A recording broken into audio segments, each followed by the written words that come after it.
right. Hello, welcome. Happy Sabbath. Doing the book of Samuel study. So let me post this here.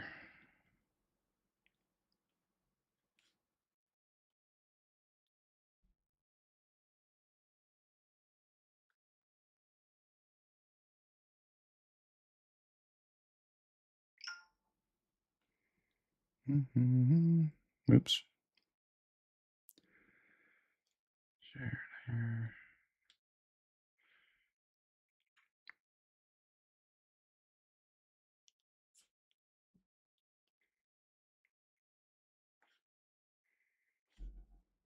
Hope everyone's having a good Sabbath today.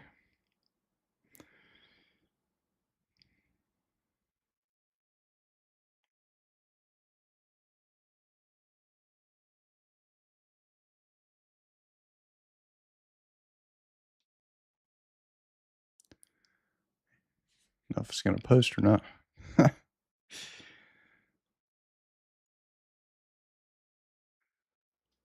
I'm getting the circle. Ooh.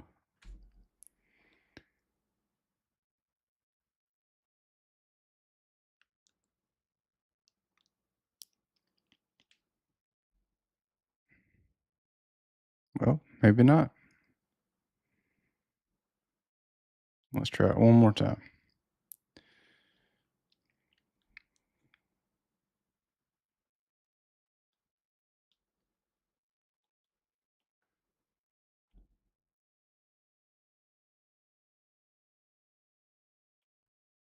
Well, it'll post later. All right, get started.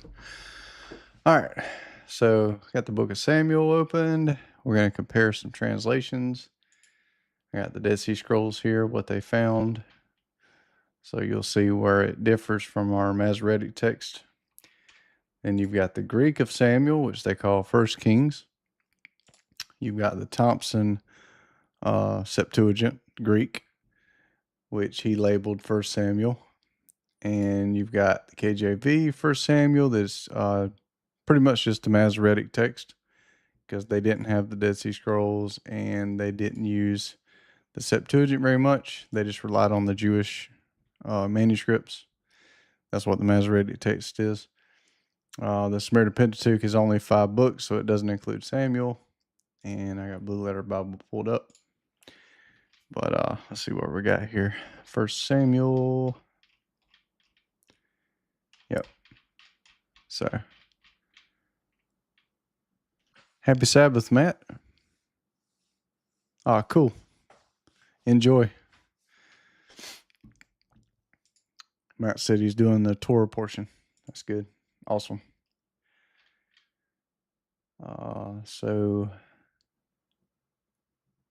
So verse 9. We're going to look over here. 1 Samuel 1. There was a certain man of Ramathaim, a Zuphite, from the hill country of Ephraim, whose name was Elkanah, son of Jeraham, son of Elihu, son of Tohu, son of Zuph, an Ephraimite. He had 2 wives. The name of one was Hannah, and the name of the other Peninnah. Peninnah had children, but Hannah had no children. Now this man used to go up year by year from his town to worship and to sacrifice to Yahuwah of hosts at Shiloh, where the 2 sons of Eli, Hophni and Phinehas, were priests of Yahuwah. And in the Hebrew, this right here is the divine name. So they translate it Lord. It does not say Lord. Okay. So you can go over here to Blue Letter Bible, punch in 1 Samuel.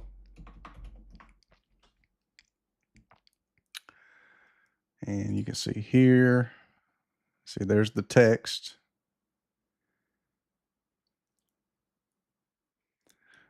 Ve'Allah ha'ish hahu me'iro me'yamim yamima. And you get over here, le hish takot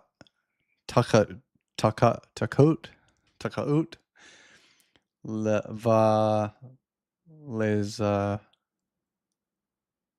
lezabak Bach La Yahuwah. Sorry, I'm still a beginner. I'm no Hebrew scholar. So La Yahuwah, see right here? That's what they have translated unto the Lord. But if you go in here and look, and don't worry about the Strong's whatever, take off these vowels. That's the vowels for Adonai, which is Lord. You just have Yahuwah. They translate it Yehovah, but this vav here in ancient times was not a V sound. Most scholars say it was a W sound, so Yahweh would be more accurate than Yehovah. But I think it was a U sound, which a vav can be an U. So I say Yahuwah. See, Yah, and this would be changed from Sarai. This is not in the original text. This Sarai that gives the Yeh sound right here, the two dots underneath it.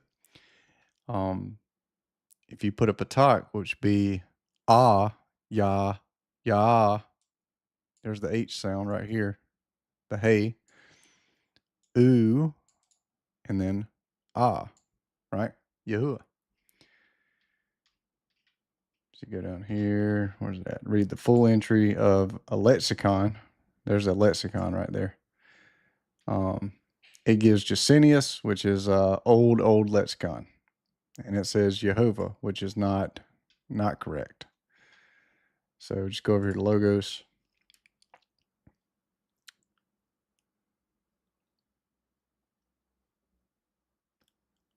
And pull this over here. Right. Pull over. There you go. So 1 Samuel. Complete. 1 Samuel. 3. No, 3. So right here. See. A modern lexicon, Halot, says Yahweh. More accurate than Jacinius, right? This is a scholarly lexicon. It's not, I think Jacinius was Jewish lexicon, but yeah. So you can go through there. Pronounced as Adonai in the Masoretic text, which is the Jewish text, which the Christians follow, right? So anyways, enough of that.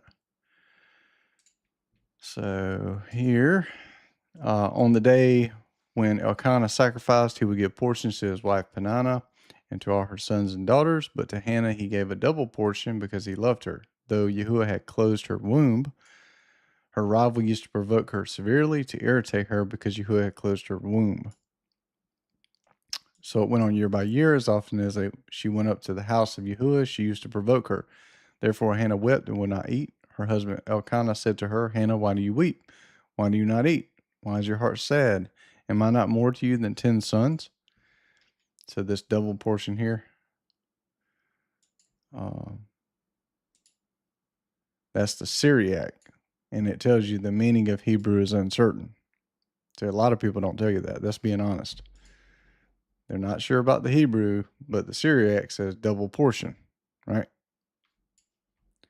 The Syriac's translation. So this is from the Dead Sea Scrolls. So Hannah rose up after they had finished eating and drinking in Shiloh. Now Eli the priest was sitting on his seat by the doorpost of Yahuwah's temple. Let's see what we got here. So 9, 10. For Lord. Hebrew lacks and presented herself before the Lord. So the Hebrew lacks it, so they translated based on the Greek. She presented herself before the Lord.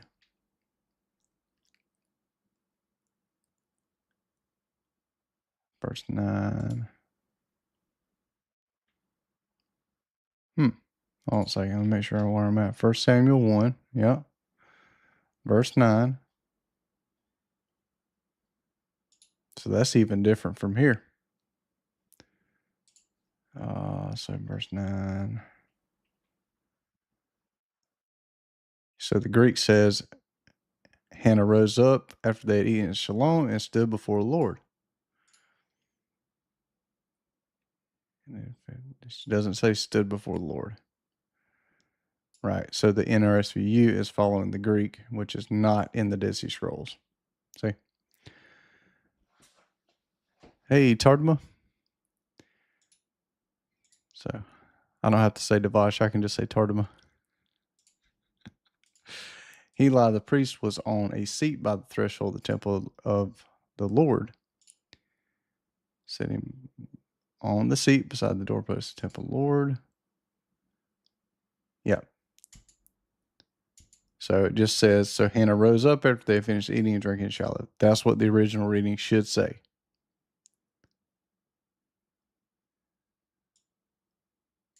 This is added. And presented herself before the Lord. That's added. So verse 10, she was deeply distressed and prayed to Yahuwah and wept bitterly. She vowed a vow and said, Yahuwah of armies, if you indeed, and this, most of the time it'll say, they translate it, Lord of hosts. It does not say Lord. Yahuwah of armies, if you indeed look at the affliction of your servant and remember me and not forget your servant, but will give to your servant a boy, then I will give him before you, and he will be a Nazarite until the day of his death. He will not drink wine or strong drink. This reading matches the LXX, while the letters are missing in the scroll is implied by the spacing. This scroll often differs from the Masoretic text, which the Masoretic Jewish text is changed a lot in Samuel, and often matches the LXX. However, many of the variant readings in the scroll are not in either the Masoretic Jewish text or the LXX. So, the Dead Sea Scrolls proves both of them wrong, but in places it affirms the Greek. So, and no razor shall cross over his head.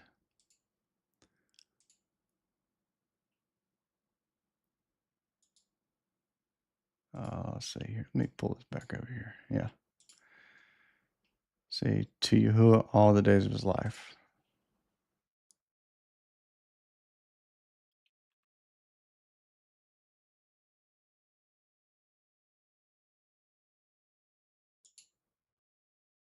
Compare Greek and Qumran manuscripts. So they fixed it based on the Greek and the Qumran manuscripts.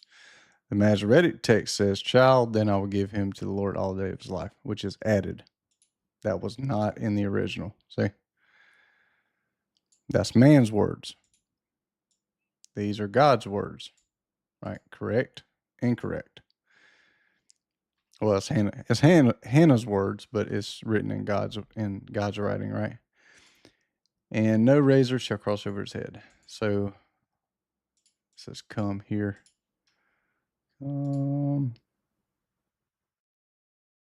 Touch. Yep. Happy Sabbath, Rachel.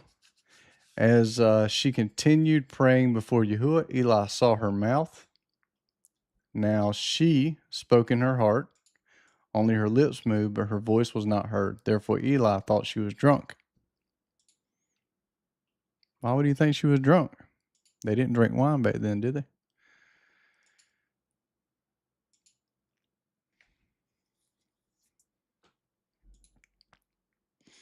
Now, Hannah. Yeah, see, the name was added. Originally, it just said she, not Hannah. So in translation, sometimes they'll clarify. It says she in the text, but obviously the reader don't realize who it's talking about, so we got to add Hannah, which makes no sense. Unless people just can't fill in the blanks. 14. So Eli said to her, how long will you make a drunken spectacle of yourself? Put away your wine. But Hannah answered, no, my lord, I am a woman deeply troubled. I have drunk neither wine nor strong drink, but I have been pouring out my soul before Yahuwah. Do not regard your servant as a worthless woman, for I have been speaking out of my great anxiety and vexation all this time. So she's speaking out of great anxiety and vexation. He thinks she's drunk. So then Eli answered, "Go in peace, and may the God of Israel grant your petition that you have asked of him." She said, "Let your servant find favor in your sight." So the woman went her way and went to her room.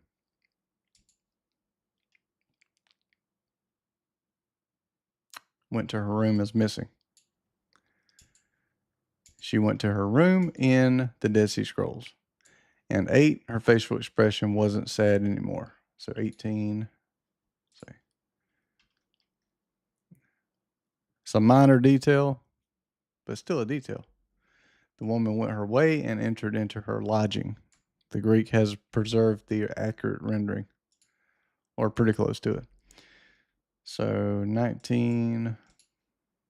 They rose early in the morning and worshiped before Yahuwah. Then they went back to their house at Ramah. Elkanah knew his wife Hannah, and Yahuwah remembered her.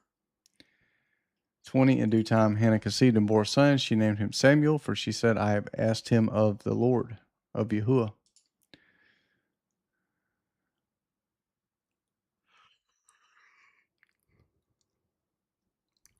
Mm.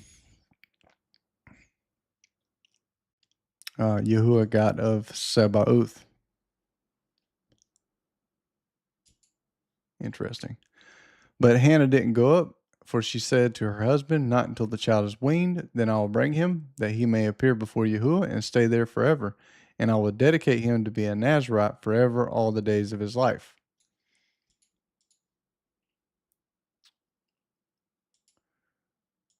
Yeah, so that's missing right there. Greek's missing. I will offer him as a Nazarite for all time. Yep, they fixed it. Qumran manuscripts. Masoretic text does not have, "I will offer him as a Nazarite for all time." So preserved in the Dead Sea Scrolls, missing in the Greek and in the Masoretic text. So you got the Greek text, you got the Jew text, and you got the Samaritan text. Yep. Now, well, they call it the Masoretic text because the Masoretes are the ones that did it.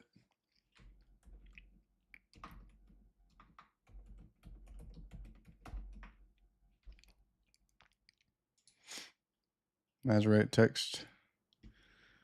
Oh, look at the star. So, in Rabbinic Judaism, defines the Jewish canon, which is good. They preserve some stuff for us, right? So it's a textual witness. It's sometimes a bad textual witness, sometimes a good textual witness.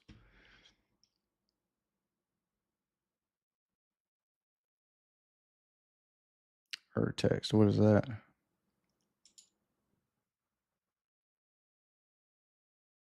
The text is a theorized original uniform text of the Hebrew Bible, preceding the Septuagint and Masoretic text. Yes.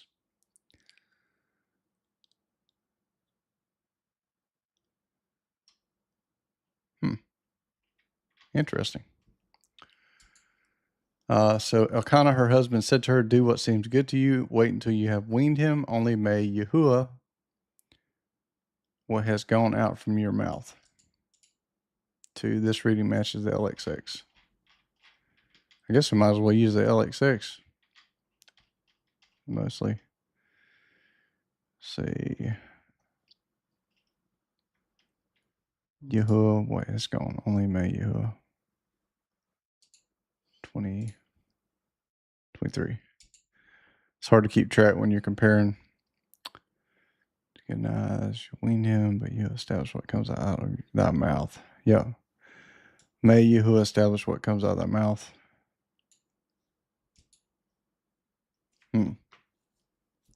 Yeah, it doesn't make any sense. Only may Yahuwah what has gone out from your mouth. If this is not in here, establish his word.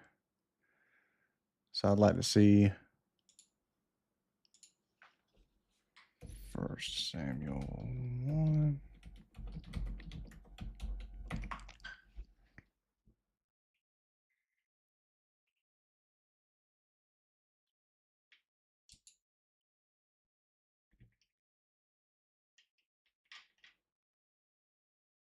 1 Samuel.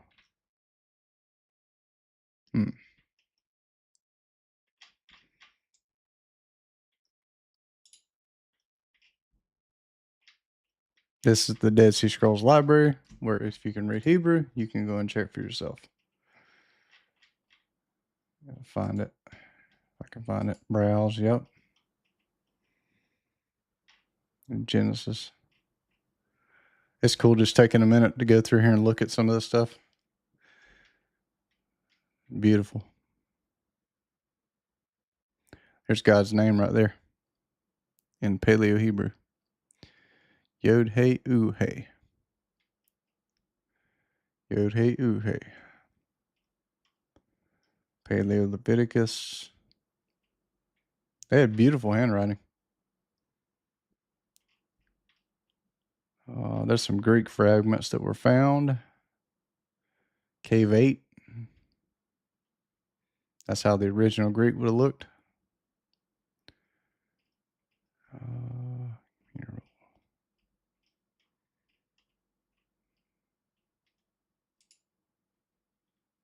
Say Samuel. Mm-hmm.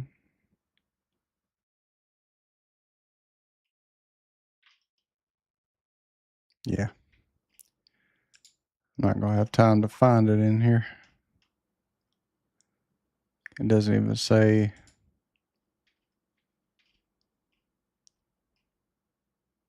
First Samuel 23. Yeah. Yeah, that'd take a lot of searching. Okay. So the woman waited and nursed her son until she weaned him. When she had weaned him, she took him up to Shiloh with her not needed, with a 3-year-old bull, the son of a cow, and bread. So here you got 3 bulls marked out and a container of wine, and brought him to Yahuwah's house in Shiloh. Notice whose house it is? Yahuwah's house. What Sabbath are we keeping? Yahuwah's Sabbath. So 3:24. With a calf of 3 years old. So, yep, Greek matches. And let's see, 24. Along with a 3-year-old bull. Masoretic text says 3 bulls. Incorrect. Qumran manuscript, Greek and Syriac all agree a 3-year-old bull. Not only that, is if you go here to Jubilees,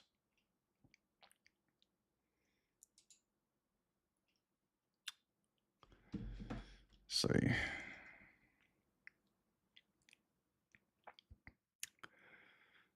three.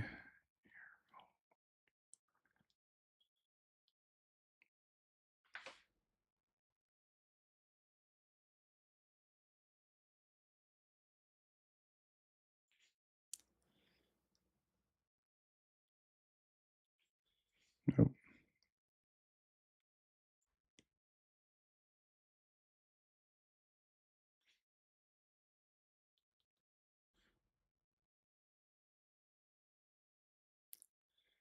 It is.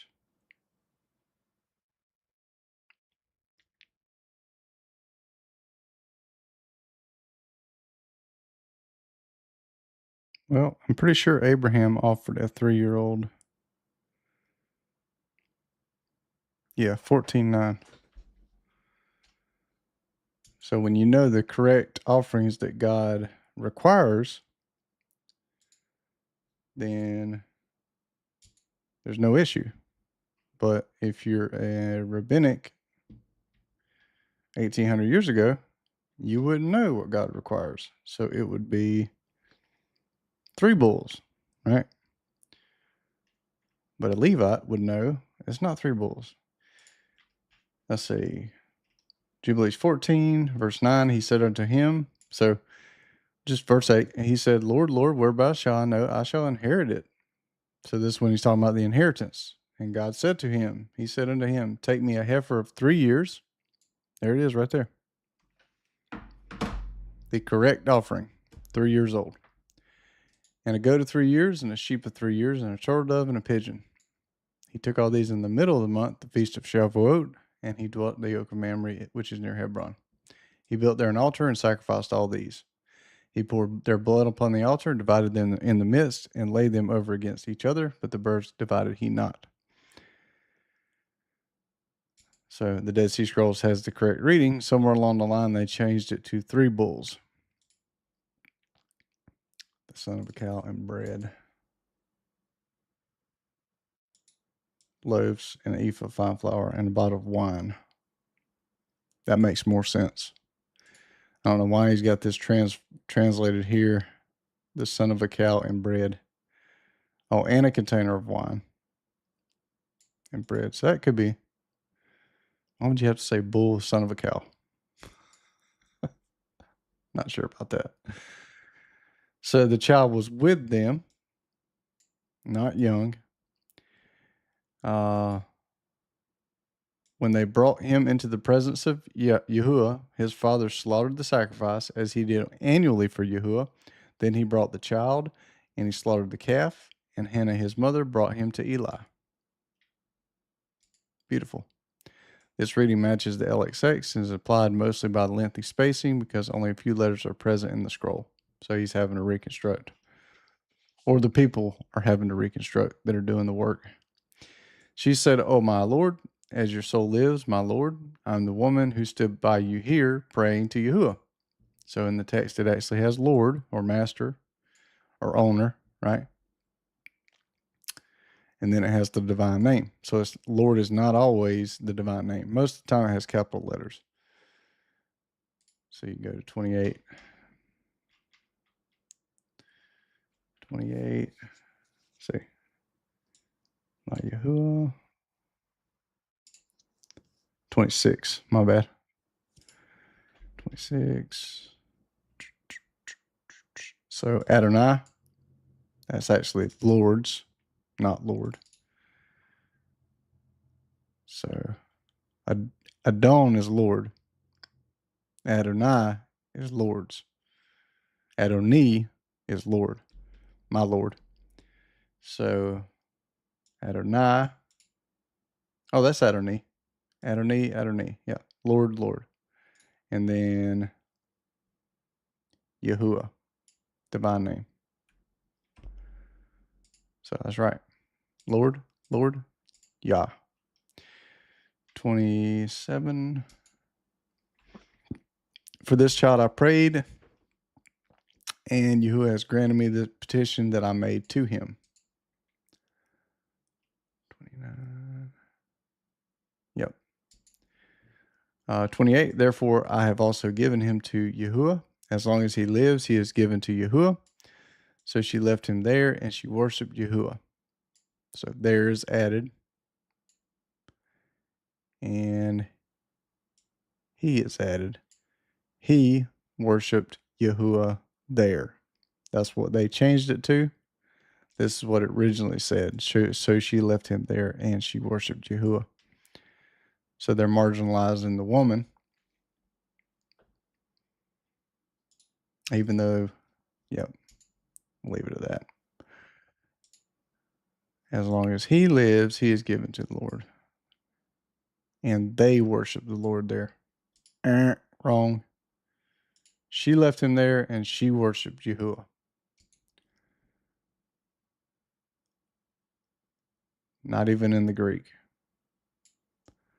They had to take the woman leaving him there and the woman worshiping Yahuwah out of there. Somebody. 28. Look, I'm not a misogynist pig after all. I'm joking. So, yep. 1 Samuel 2. Hannah prayed and said, "My heart exalts in Yahuwah. My horn is exalted in Yahuwah." It's interesting. She was there worshiping him, right? So now she's praying there at the temple. So let's go back here. All right. Hannah prayed and said, my heart exults in Yahuwah. My horn is exalted in Yahuwah. My mouth is enlarged over my enemies because I rejoice in your salvation.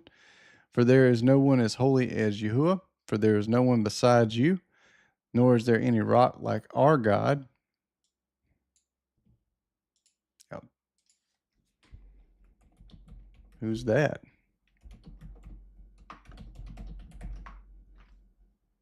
Well, according to Paul, it says 1 Corinthians 10:4, and did all drink the same spiritual drink, for they drank of that spiritual rock that followed them, and that rock was Christ. Matches Enoch, matches Jude. He's talking about when they left the wilderness. Christ, the pillar of the cloud, pillar of fire, pillar of smoke. So there's no rock like our God, Christ. Don't keep talking so exceedingly proudly. Don't let arrogance come out of your mouth. For Yahuwah is a God of knowledge. Right, so it's talking about him here, and it's still talking about him here. She's not switching up. So, for Christ is a God of knowledge. Yahuwah is a God of knowledge. By him, actions are weighed. Right, so he's a God of knowledge. The bows of the mighty men are broken. Those who stumbled are armed with strength. Those who were full have hired themselves out for bread. Those who were hungry are satisfied. Yes, the barren has borne 7. She who has many children languishes. Yahuwah kills and makes alive. He brings down to Sheol and brings up. Remember, we're still talking about the same person here. Yahuwah makes poor and makes rich. He brings low. He also lifts up. He raised up the poor out of the dust. He lifts up the needy from the dunghill to make them sit with princes and inherit the throne of glory. That's why also, see, all this stuff is attributed to God. That's why they were so pissed with him.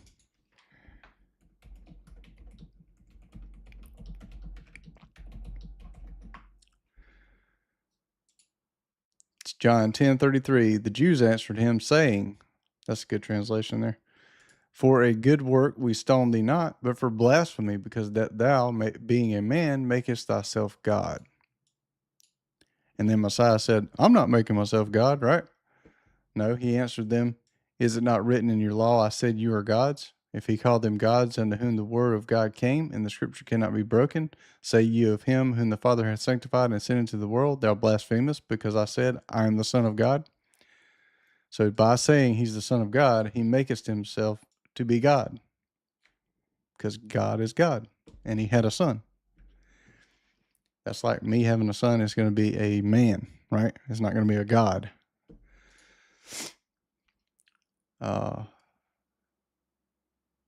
And also, I love this verse.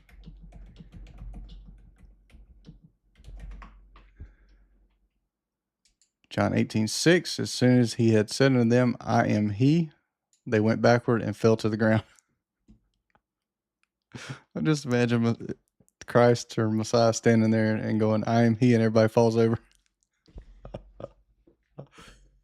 If he went to the church today and said, I am he, everybody's going to be like, I am he? What are you talking about?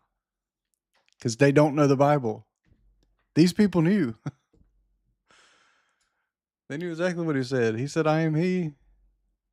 I am he. That's all over Isaiah.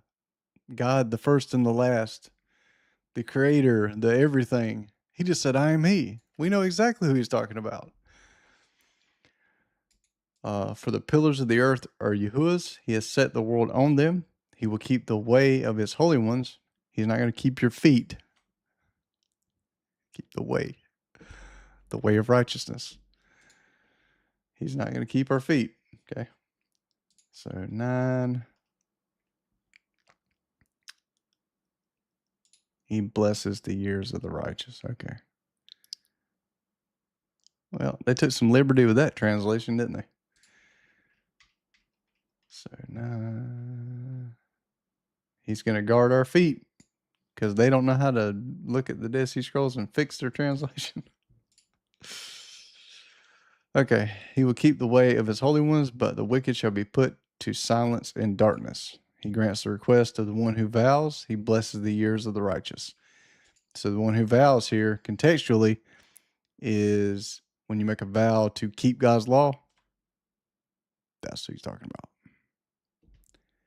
But like Messiah said, count the cost. Don't just do it. Count the cost first. Don't just be willy-nilly about it. And Messiah said, don't vow. So, I'm waiting for the day when we have to make our vow. Who vows? He blesses the ears of the righteous. 1. This reading matches the LXX. Yeah, so I'd play it on the safe side and don't even vow at all. Just wait. For no man shall prevail by strength. Correct. So 9. All that's missing in 9, except for the LXX. Well, granting the petition to him that prays. Nope. No, because he don't hear the wicked. The one who vows. So Greeks got that wrong again. And he blesses the ears of the righteous. They got that right. Let's see where we're at. 9. Not even in, they didn't even correct it. No. On that one. Verse 10, Yahuwah shall break his enemies to pieces.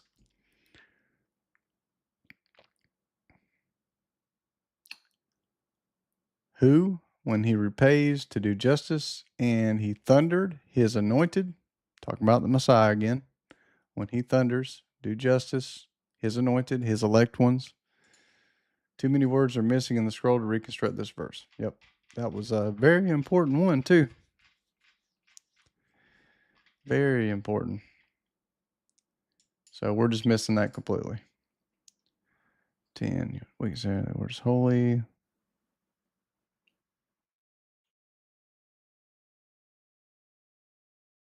Execute judgment, justice. Yahuwah is gone. Okay, well, maybe we can go with this. Yahuwah will weaken his adversary. Yahuwah is holy. Let not the wise man boast in his wisdom, nor let the mighty man boast in his strength.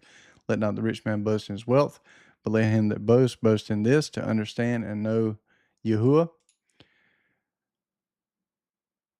and to execute judgment and justice in the midst of the earth or the land. Yahuwah has gone up to the heavens and has thundered. He will judge the extremities of the earth, the ends of the earth. He gives strength to our kings and will exalt the horn of his Christ. Greek could be added here because they'll do that a lot. The Greek went through the church. His anointed. Hard to say. Hard to say. So that's 10, and it jumps to 16. In the scroll, 2 Samuel 2:16 follows immediately after 2:10. After verse 16, portions of 2 Samuel 2:13-14 appear. So you can see how many changes and errors we've got so far. They completely messed up Samuel. Whoever messed with it, jacked it up completely. You'll see a lot of the same thing in Kings too. So if the man answered and said to the priest's servant, let the priest burn the fat today, and then take as much as your soul desires, then he would say, no, but you shall give it to me now, or I will take it by force. While the meat was boiling, he would take a fork of 3 teeth in his hand, and he stabbed it into the boiler or pot, because they had to boil the food. He took all that the fork brought up, if good, alone daily. 4. Too many words are missing in the scroll. That's a shame. That's a shame. 17. Sons of Heli. Let's go with this. She left him there before Yahuwah and departed to Aramatham. And the child ministered in the presence of Yahuwah before Eli the priest. And the sons of Eli the priest were evil sons, not knowing Yahuwah.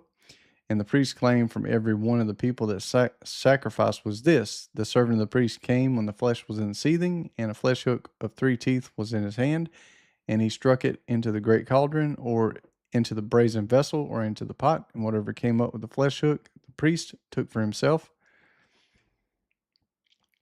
So they did to all Israel that came to sacrifice to Yahuwah in Shalom. And before the fat was burnt for a sweet savor, the servant of the priest would come and say to the man that sacrificed, Give flesh to roast for the priest, and I'll by no means take of the sodden flesh out of the cauldron. And if the man that sacrificed said, First let the fat be burned, as is fit, take for thyself of all things which thy soul desires, then he would say, Nay, for thou shalt give it to me now, and if not, I will take it by force. Wicked, wicked, wicked, wicked.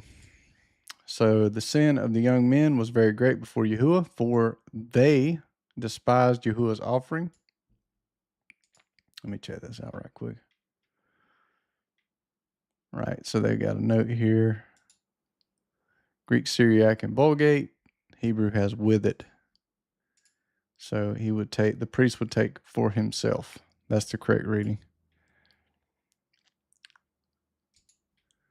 But Samuel ministered before Yahuwah, being a child clothed with a linen ephod. Moreover, his mother made him a little robe and brought it to him from year to year.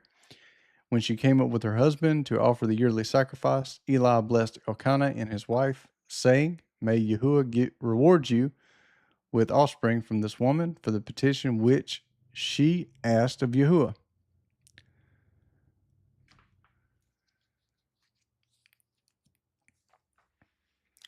So instead of give you, the Hebrew has reward you,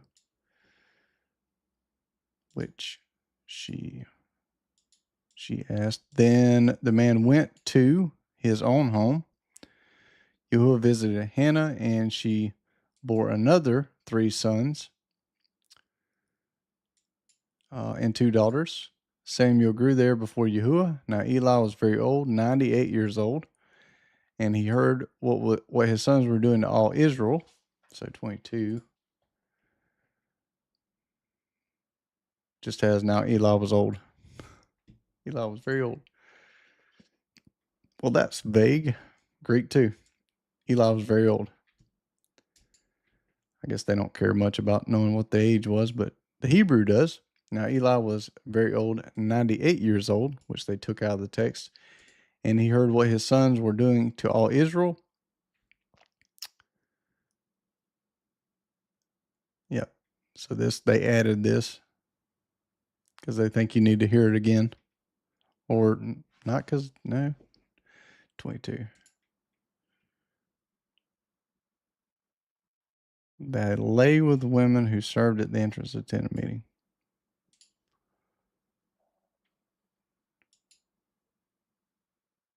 Okay, the Greek does not add that. So somebody in the Masoretic tradition decided to say that they slept with women who served at the door of the tent meeting. That sounds like a rabbinic adding to the word. And they kept it in this translation here. All right, remember how you said don't add to the word?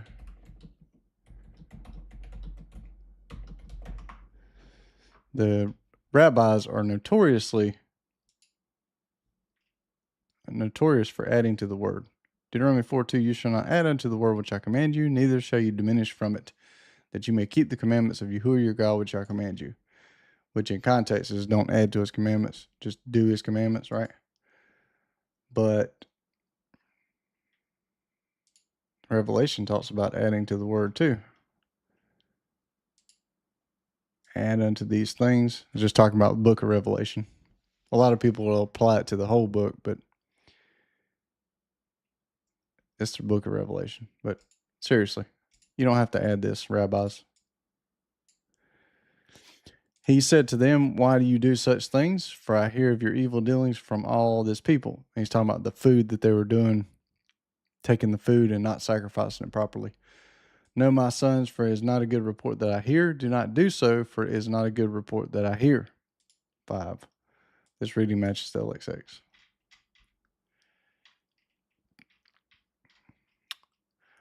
You make Yahuwah's people disobey in their sacrifices. That's the whole issue right here. If one man surely sins against another, God will judge him. But if a man sins against God, messing with his sacrifices, who will intercede for him? See how context matters? Now you know what's talking about. Proper interpretation. The rabbis obviously don't have a clue about proper interpretation because they're adding stupid crap like this. So here, intended to kill them. Notwithstanding, they didn't listen to the voice because Yahuwah intended to kill them. I don't know why that's missing there. It's 25.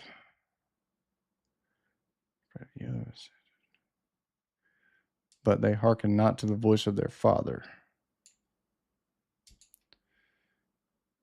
25.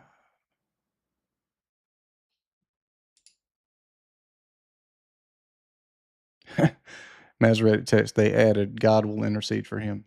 Nope. No. You're screwed. Forget it. But they would not listen to the voice of their father, for it was the will of you to kill him. I don't know why that's not in there, though. It makes more sense. Voice of their father, because Yahuwah intended to kill them. The child Samuel grew on and increased in favor. Yep. Again, if a man sins against Yahuwah, who will intercede for him? Yeah. So, child Samuel grew on and increased in favor both with Yahuwah and also with men. A man of God came to Eli and said to him, Yahuwah says, did I reveal myself to the house of your father when they were in Egypt in bondage to Pharaoh's house? Didn't I choose your father's house out of all the tribes of Israel to be my priest, to go up to my altar, to burn incense, to wear an ephod? Didn't I give to the house of your father all the offerings of the children of Israel made by fire to eat? And why do you kick at my sacrifice and at my offering? See, he's not saying nothing about sleeping with women at the temple. He's talking about the offering, which I have commanded in my habitation, and honor your sons above me, to make yourselves fat with the best of all the offerings of Israel, my people.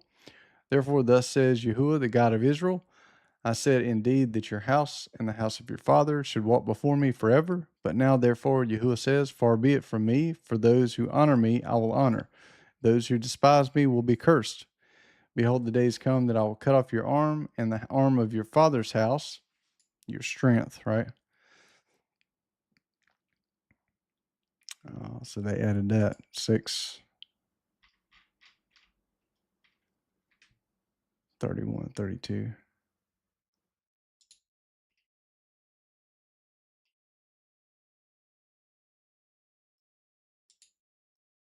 Masoretic text, the rabbis added again what they're so good at, right? All that. Qumran the Greek fixes it. 22, 29.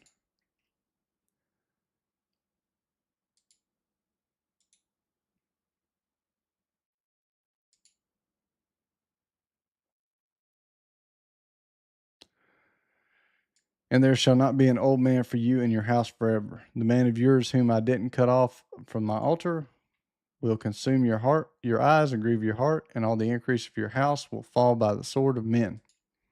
LXX.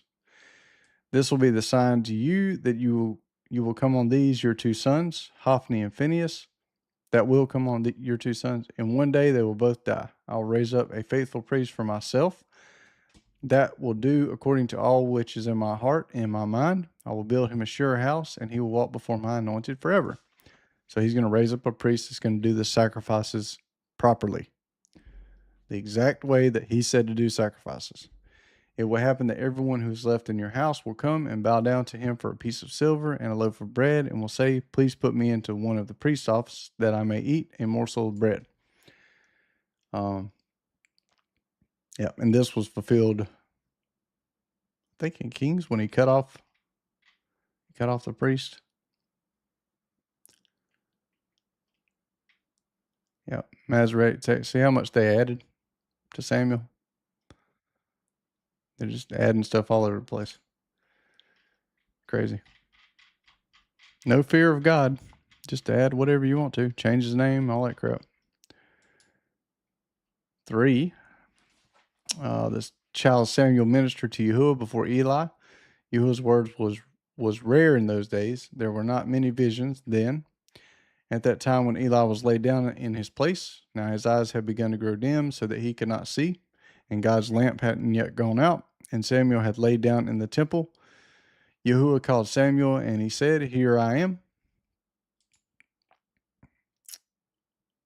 So they have to add where God's art was.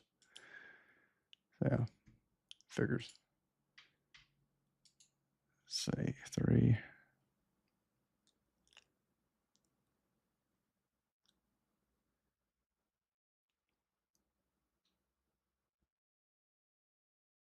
Yep. So they preserve the error. Yep.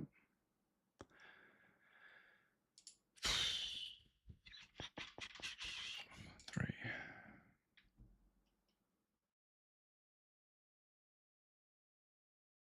And the Greek has the error too. Yep. So 4 to 18. Yep. And Yahuwah called Samuel, Samuel, and he said, Behold, here I am, or here am I. And he ran to Heli and said, Here I am, or here am I, and for thou didst call me. And he said, I did not call thee. Return, go to sleep. And he returned and went to sleep. And Yahuwah called again, Samuel, Samuel. And he went to Heli the second time and said, Behold, here I am, or here am I. For there thou didst call me. And he said, I called thee not. Return, go to sleep. And it was before Samuel knew the Lord, and before the word of the Lord was revealed to him.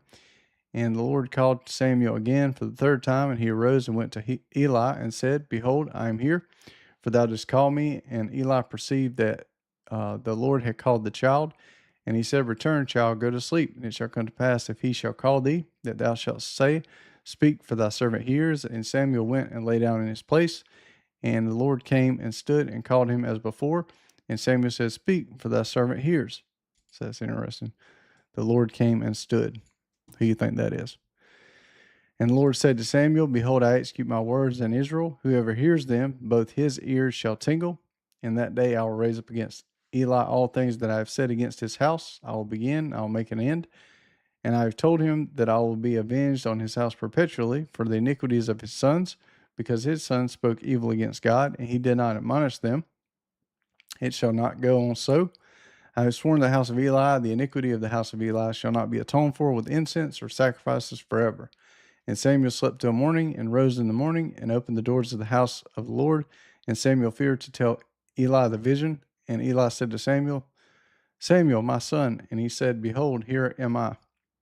And he said, What was the word that was spoken to thee? I pray thee, hide it not from me. May God do these things to thee, and more also, if thou hide from me anything of all the words that were spoken to thee in thine ears. Samuel told him every bit, and hid nothing from him. He said, It is Yahuwah. Let him do what seems good to him. Samuel grew, and Yahuwah was with him, and let none of his words fall to the ground. All Israel from Dan even to Beersheba knew that Samuel was established to be a prophet of Yahuwah. Yahuwah appeared again in Shiloh, for Yahuwah revealed himself to Samuel in Shiloh by Yahuwah's word. 20.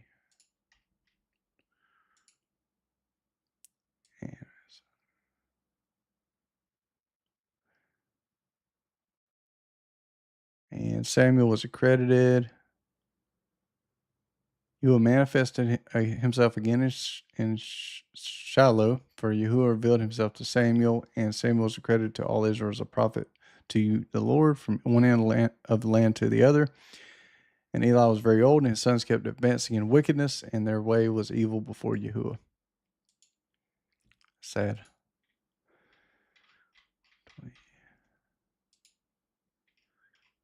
24.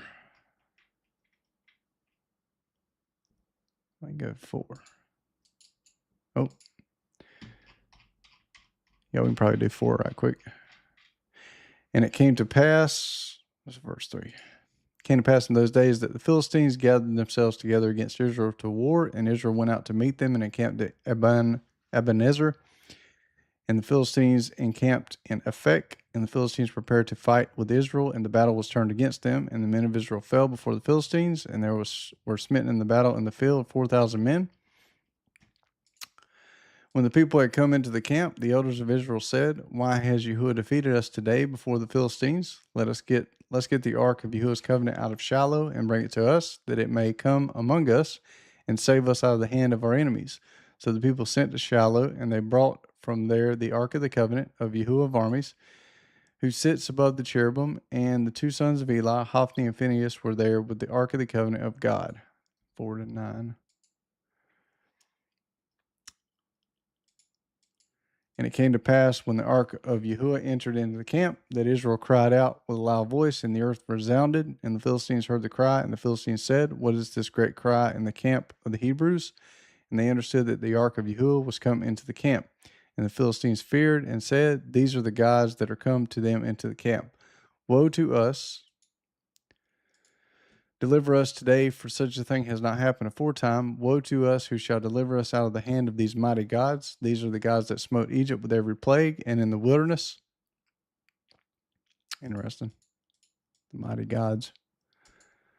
"Be strong and behave like men, O you Philistines, that you not be servants to the Hebrews, as they have been to you. Strengthen yourselves like men and fight." The Philistines fought, and Israel was defeated, and each man fled to his tent. There was a very great slaughter, for 30,000 footmen of Israel fell. 10, 11, 12. And the ark of God was taken, and both the sons of Eli and Ophni and Phinehas died. A man of Benjamin ran out of the army and came to Shiloh the same day with his clothes torn and with dirt on his head. And he came, and behold, Eli was upon the seat by the gate looking along the way, for his heart was greatly alarmed for the ark of God. And the man entered into the city to bring tidings, and the city cried out. And Eli heard the sound of the cry and said, "What is the voice of this cry?" And the man hasted and went in and reported to Eli. Now Eli was 90 years old, and his eyes, so it gives an age there. It's got 90 here. What's it got over here?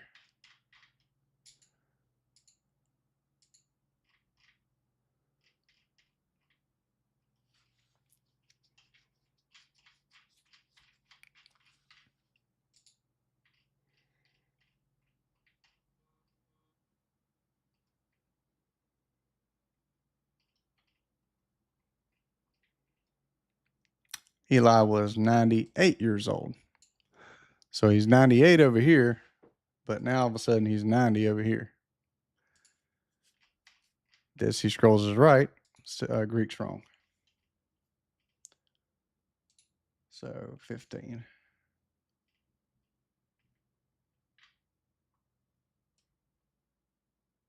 98 years old. Masoretic text says the same thing. So that whatever Hebrew they translated from, or they just guessed. And his eyes were fixed, and he saw not. And Eli said to them that stood round about him, "What is the voice of the sound?" And the man hastened in advance to Eli and said to him, "I am he that has come out of the camp, and I have fled from the battle today." And Eli said, "What is the event, my son?" And the young man answered and said, "The men of Israel fled from the face of the Philistines, and there was a great slaughter among the people, and both thy sons are dead, and the ark of God is taken." And it came to pass, when he mentioned the ark of God, that he fell from the seat backward near the gate, and his back was broken, and he died. For he was an old man and heavy, and he judged Israel 20 years. And his daughter-in-law, the wife of Phinehas, was with child, about to bring forth, and she heard the tidings that the ark of God was taken, that her father-in-law and her husband were dead. And she wept and was delivered, for her pains came upon her. And in her time she was at the point of death. And the women that stood by her said to her, "Fear not, for thou hast borne a son." But she answered not, and her heart did not regard it. And she called the child Ubarkaboth, Greek. 20, 20, 20, 20. Ichabod. Because the ark of God, and because of her father-in-law, and because of her husband. Here it has Ichabod, meaning the glory has departed from Israel, because the ark of God had been captured, and because of her father-in-law and her husband. And they said, "The glory of Israel is departed, for as much as the ark of Yahuwah is taken." So we got through 4 chapters. It's pretty good. Let's see.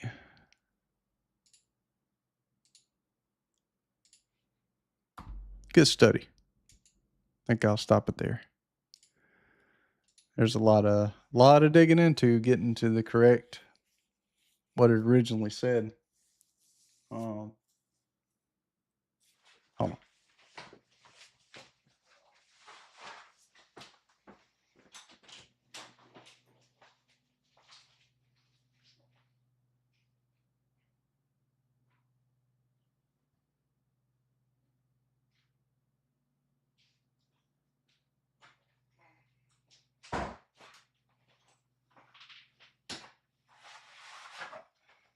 here. Oh. Highly recommend. That'll give you the correct readings for a lot of the stuff that got changed and messed up. So, and yeah. This will give you some decent information too. Kind of small print though. Britain Septuagint. That's what, so this is the Dead Sea Scrolls right here. Like this right here, kind of, and Septuagint, right? So, all right. Y'all have a good rest of the day, and hope you have a good Sabbath. Thanks for joining. If you got questions, comments, hope this is a blessing and helpful to you. And y'all have a good one.